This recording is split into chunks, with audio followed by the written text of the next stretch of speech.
now listening to the greatest. Hey, you know J Ray got girls here going way, way, way, way, way, way. Let's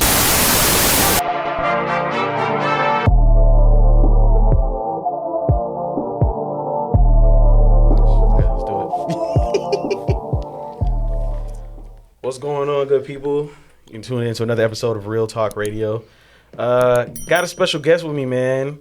My partner in crime when it comes to solving racism. No, I'm joking. This is my guy, good guy, Double E, Eric Edmonson, one of the most talented sports broadcasts.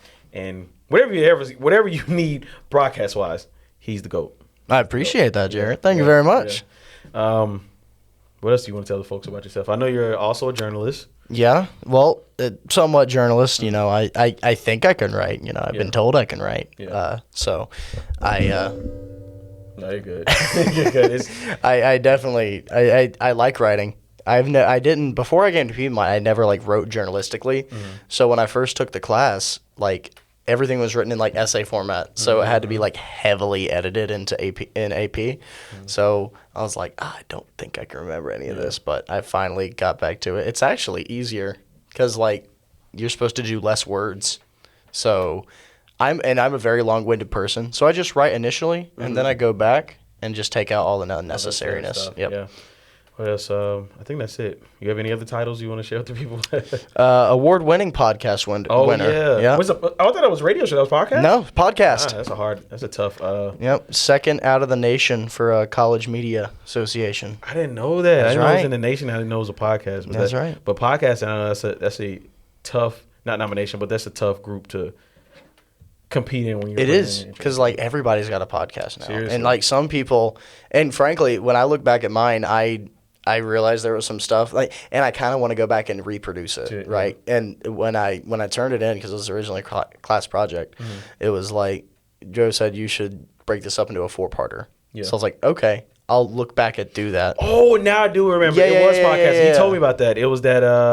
It was about like a baseball game. The Braves. It was the Braves 2021 season. Oh, it was your final narrative project. That's right. Yeah, I remember that. That's right. Okay, now I remember. I originally I was like, I'm gonna do like a mystery show, and I was like, then I have to like get actors and stuff, and that's meanwhile I could just sit in the studio for like 2 days and crank this out. Yeah. So that's what I did. Congrats, bro. Thank you very much. Yep. We're going to talk about a plethora of things. We're just trying to fit them all in 30 minutes. But I think you did want to start with the Elon Musk Trump thing. It's weird.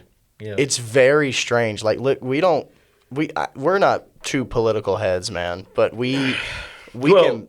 He's being modest. He's very more. Apparently, I am. He's very more knowledgeable than I am. I just picked up a lot more stuff. Yeah. It's only when it's like, only time I can do, or I'm more of, I don't really like talking about it. Right. But if you bring it up and something comes back from my memory, then I could talk about it. But it's not like something I could just talk about, like go on CNN and just talk about it. Dude, that's my problem. I got the gift of gab. Yeah. I can just talk, man. Yeah. I can just talk. My grandparents wanted me to be like a politician. They were like, you should go to law school and then go to be a politician. I think you could do it. I could. Yeah. I don't want to. Yeah. It feels dirty. Anytime I think about politics and like being a part, I'm like, ugh. That's real though, because everything is fake. Everything is not. It's not as real as it's what I'm saying. Get into it, dude. And look, that's what I'm saying. Like, I have tried to tell. I told people this when I was in middle school when Donald Trump was originally running. I was like, y'all know he's going to win because he's controlling the media, right? Yeah. Like, the dude is going out there and cutting a WWE promo. Yeah. Like, this dude is in the ring getting heat, and you are giving him what he wants. That's how he's going to win, and that's how he did win. That's how he won again. Yeah. Because you give him so much media attention. That's exactly how you control the media. Is you just give them too much to handle, and that's exactly what happened. And that's how we're in right now. It's just hot take. Yeah. Whatever sticks, whatever controversy, whatever flagrant thing you say sticks, then that's how you get the people. That's how you get the people and you get them in. That's why we have Stephen A. Smith on ESPN. And I don't agree with what Stephen A. Smith does a lot of the time, but like what he does is good for him. It's good for his job. Like I get it. You know, that makes a lot of sense with what you said about that because I didn't even know a Green Party I knew what a liberal was. I didn't know it was like would be actual on the ballot. Like you can vote. What is it? Is it liberalism? What is it? Like what is it? When it There's like, or they're independent and then he's liberal within the yeah, independent. yeah. There's like tens of thousands of different parties, but we talked about this. A lot of them don't have the structure to it. Yeah. What the problem is that if you vote for it and you start donating, these parties will get it together and get structure. I hate hearing the third party vote is a wasted vote. No, it's not. But if they had the media's control, like you said, exactly, I that's what I'm saying. I was like, why wasn't like everything since the campaign or the 2024 election began, everything was centered around Kamala in the media, Trump in the media. Why isn't anything else about these other candidates? Exactly. Like so no one could. If I said Donald Trump to somebody, you like tell me Donald Trump's policies. He would say they would say he wants to stop immigration or something of that nature. So just immigration, economy. Those are the two things. And I don't even listen to people that say that. Exactly. But like that's what you think about. Donald Trump, when he first started running, the first thing he said was, "I'm gonna build a wall." Mm-hmm. What? Yeah. You're gonna build a wall around a country? Yeah. Like that's big media. That's controversy. That's how you stir it up. So if you had, and that's why I was not excited but intrigued when RFK started running, because RFK is a crazy person. He's crazy. He had a worm eat his brain. Like that's real. But when he started running as a third party, I was like, okay, this would get a little bit more traction towards third party and split the vote, which I liked. I was like, if you get more people to talk about this and think about these things and say, oh, these aren't the two options. Granted, this guy's crazy, but there's another crazy guy running as well. It doesn't really stop anything, but it gets more eyes on it, right? Off topic, you just really blew my mind because I was thinking about that with sports, and I'm not a big sports fan. Everybody knows I'm really big on basketball, but even and you probably can relate. Stop texting me. You probably can relate this to. You probably can correlate this to football as well. I don't watch NFL a lot, but I watch NBA Today a lot, and I always wonder. And you'll see in the comments too, like they'll always talk about the biggest name teams, like obviously the Lakers and the Celtics. It's always those big or some every once in a while Miami, but the big city or big name teams where it's like, bro, Cleveland is on a 12-0 run right now. Why are we not talking about them? The New York Knicks have been shit for years, and y'all keep talking about them. I'm not saying that don't. I want you to literally, and I know it's hard. It's really hard I don't know. I think the NBA Today is probably an hour length show. So it really is hard to fit 30 teams into a show. But let's stop talking about the Lakers, who have been shit since COVID and before COVID. Celtics, who are just now getting good, but you were talking about them even when they were trash. Let's talk about some of these other teams who are ramping up. And you're exactly right, because like now, granted, the New Orleans Pelicans are not like a big franchise, not like even talent-wise. But the biggest story on Sports Talk last year about the New Orleans Pelicans was the fact that Stephen A. Smith went out there and said that Zion Williams was fat. Yeah. That was the biggest story for them, that he goes around New Orleans and the chef's, quote unquote, he eats the table. Yeah. Like that, you can't just do that. It's sensationalism that runs the media. So no matter what, like that's the biggest thing. And Stephen A. Smith also said, and I'm a big baseball guy, my favorite sport's baseball, right? The biggest touch that ESPN had on baseball and in the realm of the big personalities, I mean Stephen A. Smith, because he's the biggest sports personality out there right now. Yeah. Besides maybe Shannon Sharp. But then again, they're the same. They're the same show. They're not the same person. Yeah, I was gonna say I like Shannon. I like Shannon a little bit. Club Shay Shay has a lot more pull than I think Shannon Sharp than Stephen A. does, because Shannon Sharp's more. He's a person, right? Stephen A's a character. Yes. I get that. Yeah. Yeah. But anyway, like the most thing that they talked about on baseball wise was that he like. It was just borderline racism towards Shohei Ohtani, because he was like, he doesn't speak English. I don't want him as the face of baseball. I'm like, what are you talking about, bro? I love controversy within sports if it doesn't have to do with the sport. But when they are talking about sports, like, let's not talk about just the big franchises. Like, I can bet you, and I don't even listen. I know the Cowboys have been are like the Celtics of the NFL. Dude. But they still keep getting talked about. But from what I've heard, because I watch Charlamagne the God, Breakfast Club every morning. He's a Cowboys fan. And every time they do the small little sports segment, he always brings up the Cowboys. But I can bet you top dollar at any sports show, they always bring up the Cowboys. But I don't watch it. But I just know of what people say. The Cowboys have not been good probably since, 2 centuries? Dude, they haven't made it past the first round in a number of years. But I'm guilty of it too. Yeah. Like on my sports show today, Eric on the call. Yeah. Sorry. You can find it on TikTok. But on my sports show today, I had to mention the Dallas Cowboys because they're one of the bigger markets. They get a pull. That's that name that always pops up. Yeah. They're bad this year. Yeah. They're terrible this year. Their QB's out for the rest of the year. But I had to mention them because they're big. And sometimes if you are in the media market, if you are in sports, you do have to mention these people. That's really what my goal's been when I talk about sports. Like give flowers to the little guys. Yes. But like sometimes you have to say, okay, so the Kansas City Chiefs are undefeated. They're rolling. Whatever. You have to mention it. Because I do that with my news segment. I always want to. There's stuff I really want to talk about that can roll into talking about society issues. But then there's like, do I talk about Trump or Trump doing some crazy shit, or do I talk about this little boy that just got hung from a tree in Little Arkansas or some shit? And you have to pick between because, like you said, within any entertainment space, they always want you to go with the big story. Exactly. At the end of the day, that's what get the ratings up, and that's what people want to hear, and that's what's going to get people tuned in. But at the same time, it's almost like journalistic integrity, low key. It's exactly what battle. it is. It's like a battle. But I do understand what you're saying. But I think it can be balanced. But they don't balance it. No. Whether it's sports, whether it's news, whether it's celebrity gossip, it's never balanced. It's never balanced. Like, how many times have we heard about P. Diddy?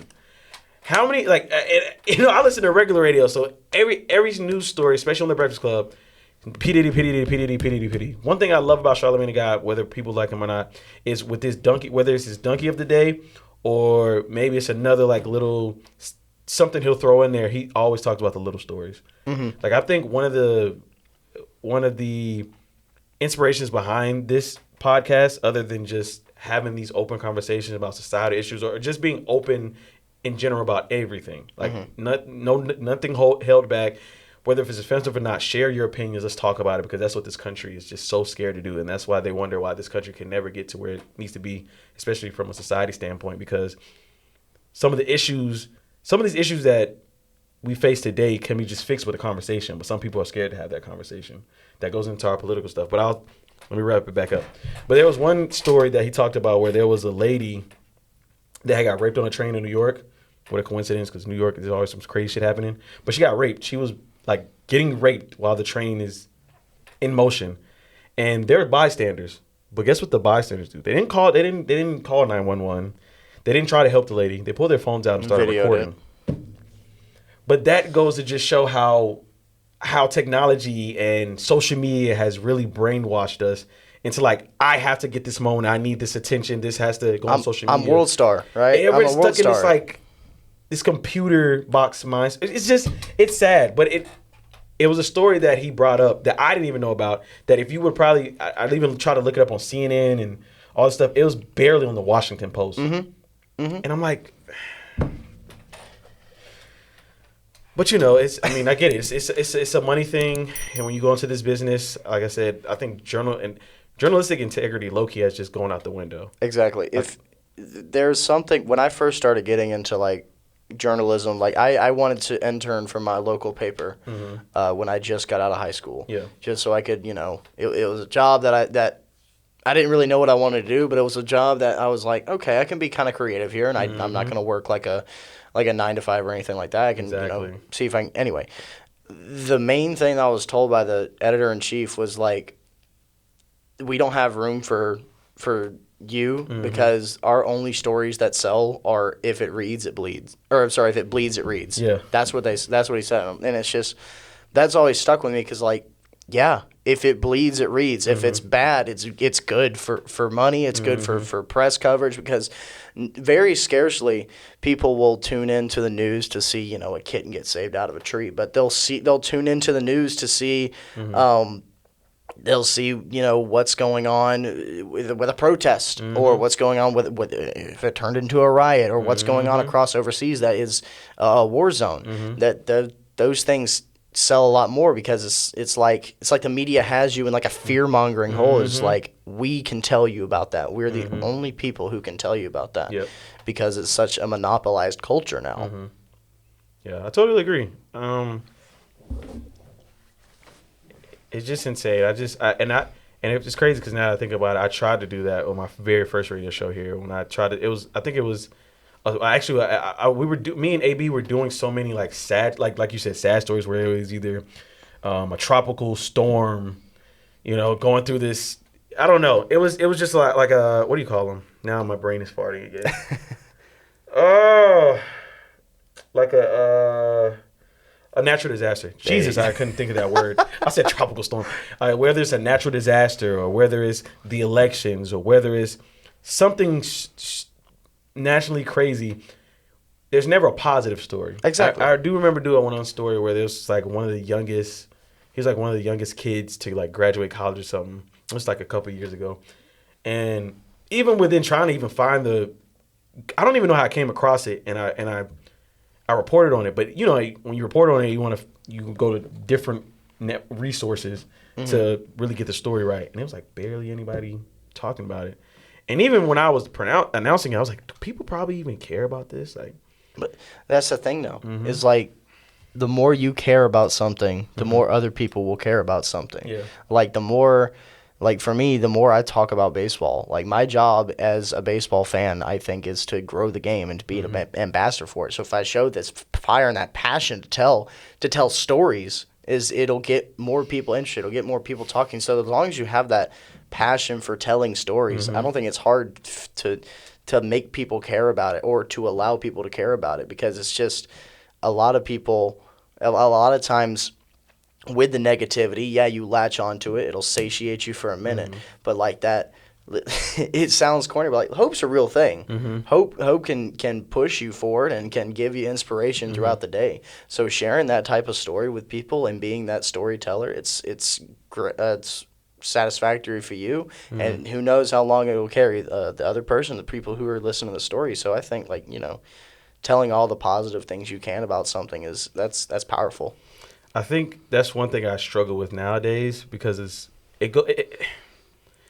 like you said, if you have passion for it and you love it and you tell it with a certain love for it that nobody's ever seen, they're going to listen.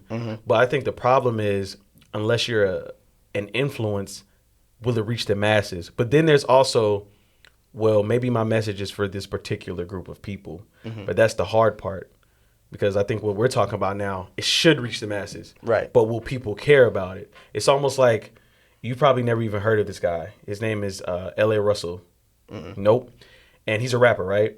But the things he talks about, dude, it blows your mind. It will blow your mind. And he's an incredible MC. So it's not just his topics, but he can spit. Yet he's not as big as, I'm trying to think right now. I don't want to go the female route. I don't want any feminists coming my way. What's her rap route that's right now? It's because I don't even keep up with the young anymore. I kind of stopped after like literally the Drake, Kendrick, J. Cole era. But we can go like, for example, Future. Future is not only an ATL staple, he's an international staple. Yeah. But what does he talk about? Drugs, guns, sex with women, money. And you have this guy named L.A. Russell who literally talks about issues. He even talks about the issues within why rap is going down the poop hole of why it is. But yet Future has been signed he's getting money from this label. Yet L.A. Russell, when he started making actual buzz throughout his rap career, you know the first contract who's Jay-Z signed to? Rock Nation. You know what Rock Nation, his first contract was? What's up?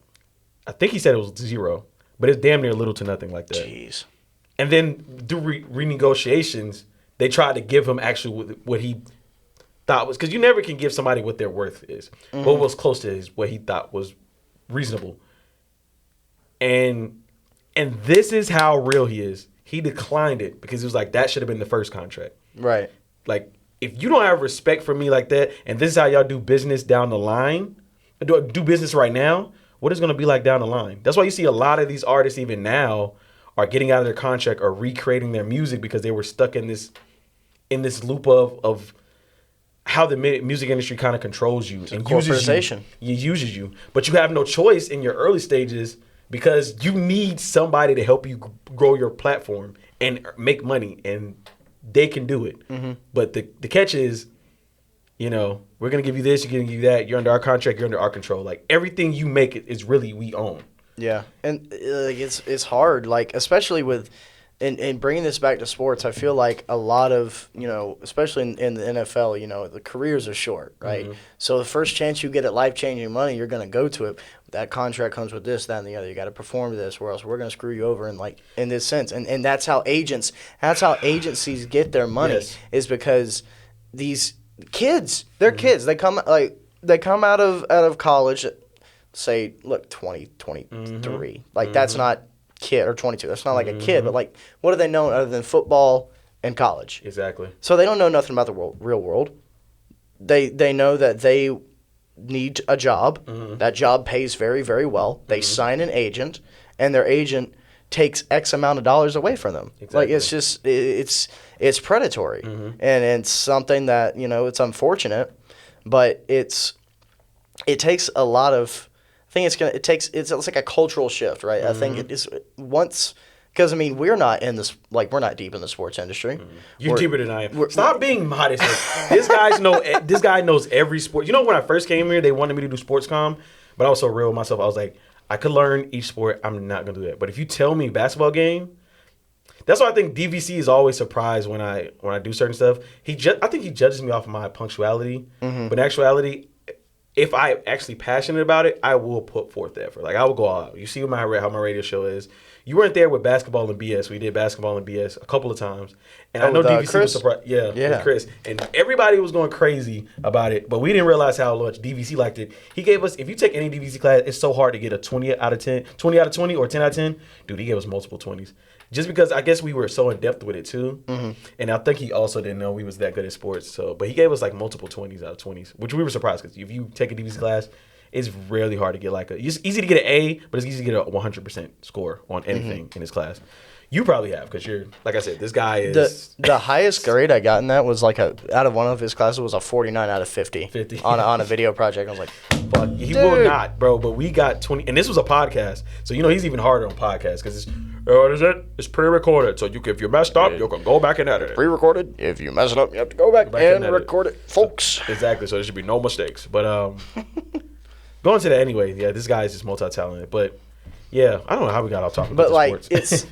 It's that we know about this now, right? So it takes us teaching, people that we know. So, like, say friend of yours' son starts doing really well. He's like, hey man, you got to be careful about them agents, right? It takes a lot of us to let people know that you have to watch out for your own. You have to watch out for what they're doing, because everyone out there, as much as they may say it or not say it, a good majority of the people at the top, they're looking out for number one. Exactly. They're not looking out for you. No matter what they say, they're not looking out for you.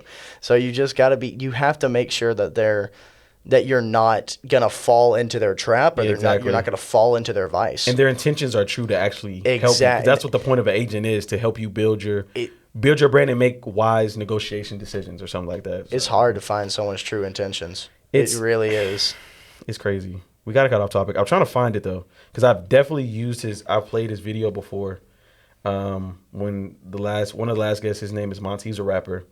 And that's what we were on before we got out that. Yeah, before we got into the sports, we were on the rap scene. Yeah, we were talking about how certain messages, whatever industry, especially entertainment, whatever avenue you want to go down, there's certain stuff we should be promoting or talking about, but we don't talk about it because we talk about what's hot or what's drama-wise. Well, it's like with Nipsey.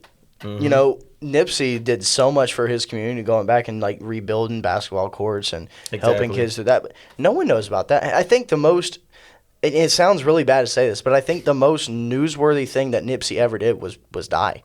Exactly. Because like the most I think anyone's ever heard of Nipsey Hussle was like, oh, that's the guy off GTA Radio. Yeah. Like low key. Exactly. Low key. But the only thing I haven't done the research, but he has done a lot for his community. But never mind. I'm not even gonna do that. I don't even want Nipsey fans coming for me. But yeah, I mean, I wish I can find it, dude. So I want you to really hear it, but I also want to like Got you. get out there again because that's I want to prove the point of my like the dude talks so. Oh my god, dude. Hold on, we. Oh no, that's the wrong one. Okay, there we go. My elevator music.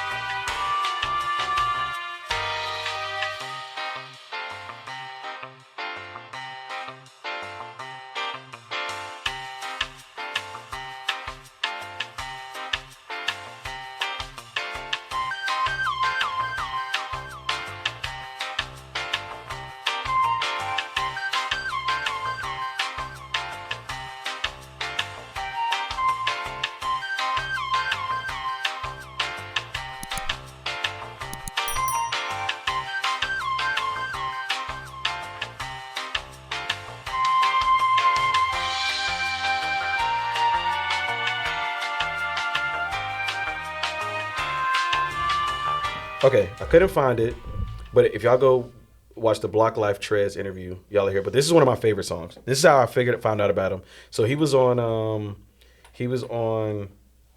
The Breakfast Club. They actually brought him on. They barely do stuff like this, but that's why I say I like Charlamagne the God because when he introduced him, he said that he found this guy on Instagram that was doing all these freestyles and showing off his music, and he was like, his music is so moving and telling. I had to bring this guy onto The Breakfast Club, and they don't do like. This is not a regular segment. They don't bring people on there to freestyle. And they talk about it a lot, too, throughout the years. They talk about people will call up. Anybody will call up for a radio show, try to get a drop, or try to get their song played on the radio, or let me get on the freestyle on the radio. Like, they don't normally do that. But here we go. No, that's wrong. Wrong Roadcaster Pro. There's another one? That was mine. Oh. Yeah, mine is. Gotcha. I had clicked the wrong one. Okay, hold on, y'all. I might need to turn the elevator music back on again. But y'all gotta hear this. All right, here we go. This song is called Do That Little Dance. And this is the song he rapped. Guys on the track, whoa. It's a little provocative. Not really. Just a lot of profanity, a little bit. But it with good intent.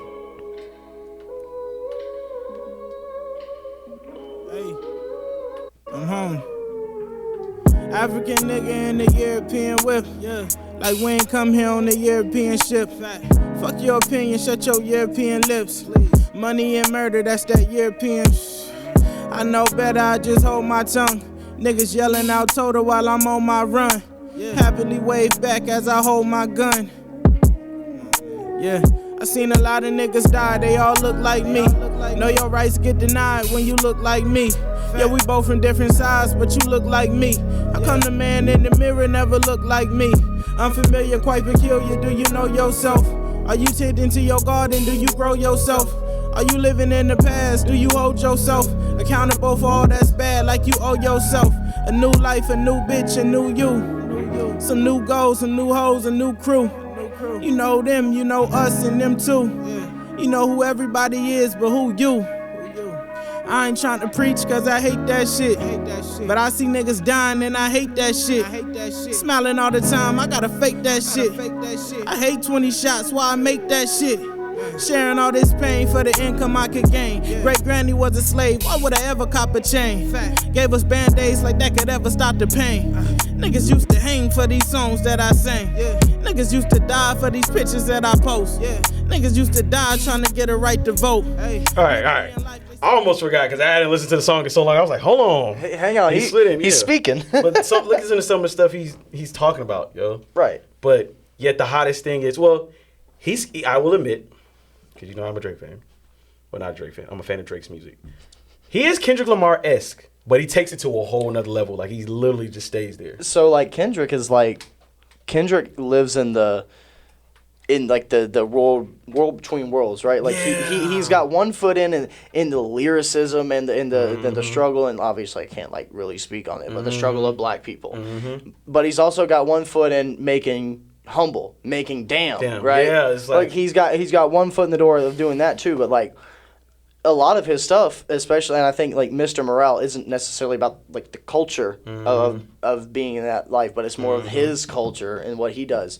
But like that, Kendrick's a very important artist because he speaks on that and because he has such pull in the industry. Like Kendrick's probably going to win a Grammy this year, and I'm not. And he's performing. And he's performing at the Super Bowl. That's really important, especially. But it's important if he chooses the right message to go. Now, if Kendrick gets on stage at Super Bowl, I don't even know whichever it is, but if he gets on stage at Super Bowl and calls Drake a pedophile, yeah, it's funny. Yeah. But like, is that the right message that Kendrick's been fighting his whole career for? Exactly. I don't think so. He has so many different songs that he can play. Yeah. Are they all crowd pleasers? No. But we saw in his Grammy performance that he's not into pleasing the crowd. That's why he don't perform at the Grammys no more. Because they're scared of him. And my thing is, why do we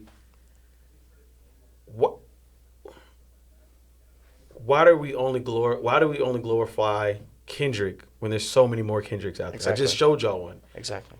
I mean, that's just my whole point, man. Like, there's so much out here that we could be talking about, or so much that other people have done, or news stories that need to be out there, but we don't do it. And I get it. Again, there's entertainment period is a business. So I get you have to talk about what the people want to hear, but at the same time, man, that journalistic integrity has to come in somewhere, though. Like, well, also, like, I think Jid's also, or Jaddy, whatever, he's also pretty important too, because the Forever Story like spoke on a lot of that, and a lot of the songs aren't like bangers, but they're Kendrick. He's like East Coast Kendrick. He's not there yet. He's still like baby Kendrick. Yeah. Like, he's still working his way up. The Forever Story talked about a lot of stuff, and what's unfortunate is that what's the most popular song off the Forever Story?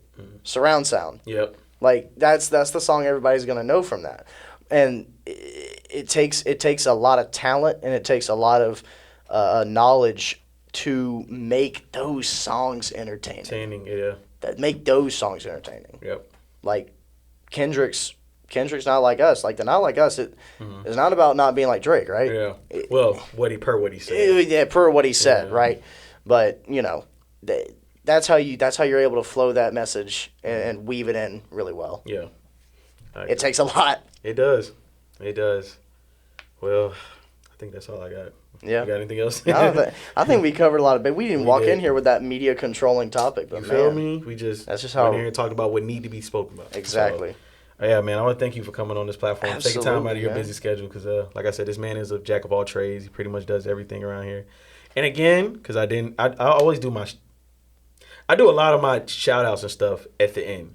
So he already said it, but you can tune in to Eric on the Call Thursdays at 2 on Piedmont. Is it Roar.com or PiedmontRoar.com? It is PiedmontRoar.com. And you go under the little radio link. Same way I told y'all to tune in back in the day with J. Ray. He also, I'm gonna shout out you. I know you got TikTok and Instagram, but I know you probably got different ones. So I got you. So you can shout out your socials. Yeah. So like TikTok, and mostly what you'll find is like sports. I stay away from like everything else. I think my talents are best suited towards pushing sports because again, sports is entertainment, right? Yeah. So like I can be an entertainer in that facility, but like Eric on the Call on TikTok, Eric _ on the call Eric _ on the _ call. I do all the show clips on there. Also talk some Braves baseball. We're in off season right now, so it's a little slow, but you know we're gonna get it back up and moving once I get some time away from academics. Yeah. What about your Instagram? Oh yeah, Instagram is Eric Edmonson 10. That's my personal. So you can find me there. Should have all the bio on there, so you should figure out that's me. Okay. That's it? Yeah. I mean that's kind of listen to go to YouTube. Eric Edmonson, Eric on the Call should pop up. It's my face again. Listen to the 2021 Brave story. It's Against All Odds, Against All Comers. That is an award-winning podcast. Yep. I say so myself. It was a good one. Yep. Now for my weird, spunky outro. Go for it. So, if you're watching this on YouTube, thank you. You should. Thank you. Now I can finally make this reference with the person here. So, I always say this, but when I'm with the person, they was never at GAB. The professionals say I should say follow, even though the button says subscribe. So follow, like, and comment, even though the button says subscribe. Right. If you're listening on any audio platforms, thank you. Leave some stars, leave some comments. Let me know what you liked, what you didn't like. You can find my teases and updates on my Instagram, real.t.radio. TikTok is Real Talk Radio with 2 O's. Also, I got a music video and documentary coming up, which will probably be already released by the time this episode comes out. But you can, I think my handle is JaredRay4985. I think that's it. Yeah, but thank you guys for watching. I had fun. It was pretty interesting. We always have these conversations off camera, as I do with all my guests, and I go, fuck it, let's take it on the podcast. So yeah, just one more thing. Oh yeah, always leave them with either an inspiration or motivational quote or a question. So, but lately I've been letting my guests do it. So not to put you on the spot. Ooh.